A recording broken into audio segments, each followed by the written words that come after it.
What makes a book good? Is it the story? Is it the action? Is it the dialogue? Is it the way the story is told? Is it the literary devices that are used? To be honest with y'all, there isn't really a perfect answer to that question. It can be different for each book. John Knowles, in his novel A Separate Peace, uses literary elements to make the story great. Now, some of you might be familiar with the novel, but for those of you who aren't, I'm going to give you a little background info. The novel is essentially a flashback to the narrator's childhood. The novel takes place at a boys' boarding school during World War II, and it focuses on two boys, Gene and Phineas. Phineas is an athletic, almost perfect human being who is admired by others. And Gene is his roommate, and also the narrator. The novel follows their adventures at the school, from playing the sports that they all love to the real-life situations facing them at the school and when they leave the school. Today, I want to point out 3 literary elements that Knowles uses. He uses themes, allusions, and symbols. But more specifically, jealousy, allusions to the Bible, and war. One theme that can be found throughout the book is jealousy. Now, I can stand here and ask all of y'all if y'all know what jealousy is, but I'm pretty sure that all of y'all know what it is. And I'm willing to bet that each and every one of you has been jealous of somebody at some point in your lives. In A Separate Peace, Gene experiences jealousy throughout the novel. While it started just as admiration of Phineas, it ends up turning into more. At the beginning of the novel, after Phineas takes himself out of whatever punishment they are about to receive for missing dinner, Gene's jealousy starts to surface. Gene notes that Phineas can talk his way out of almost anything,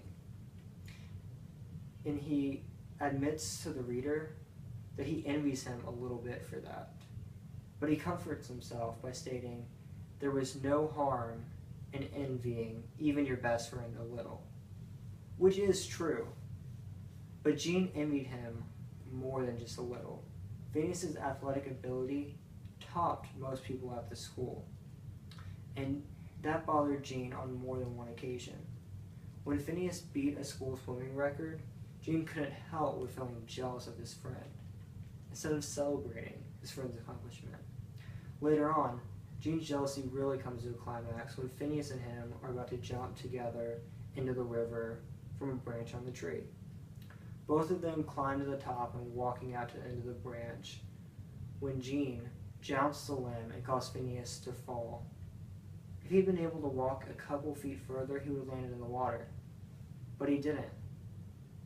He landed on the bank only to break his leg, ruining any chance of him continuing to be the star athlete that he was. One of the attributes that Gene was most jealous of. Now, let's move on to allusions. This book is full of allusions to the Bible, and one of them is Phineas. Phineas portrays the role of Jesus in the novel. Now, that might sound weird at first, but after I explain, it should make sense. Phineas is a likable guy that doesn't see or react to the world like others around him. And he doesn't brag when he beats a swimming record, but rather chooses to hide it and be humble. He doesn't harm others, but rather saves Gene's life on multiple occasions and just tries to help him with his problems. Phineas created and led a secret society among the boys at their school. Others listened to and followed him, whether it was just when they were hanging out or when they were playing the games or sports that Phineas invented. Kind of like how the disciples followed Jesus. Now, with the points I've made so far, you might not be convinced or really see it. But listen to this. The boys jump from a tree multiple times throughout the novel. And when you look at the basic shape of a tree, a vertical trunk, and a horizontal branch, you can see the shape of a cross. Right there. Now, take note, from the tree, they jump into a river. And when forming their secret society, Phineas states that the membership requirement is one jump out of the tree. So think about this. The boys go into the water normal, and they come out a part of a group, different in some way that they can't really see. This action can be compared to the Christian act of baptism, where people are submerged into water and they come out a part of the church. Now let's talk about a symbol that he used, war.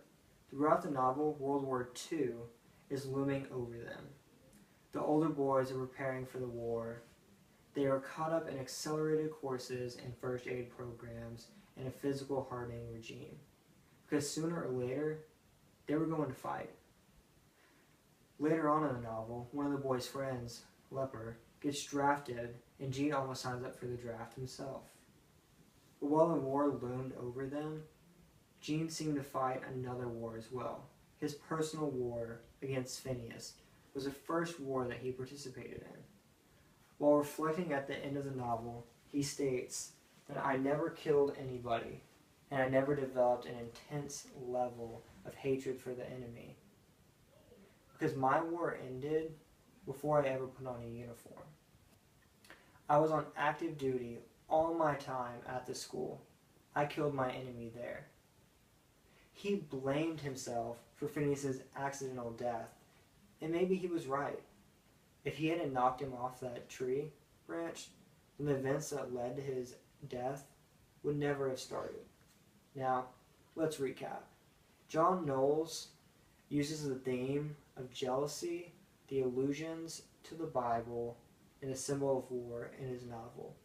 He used all three of those elements to tell a story, and a good one it was.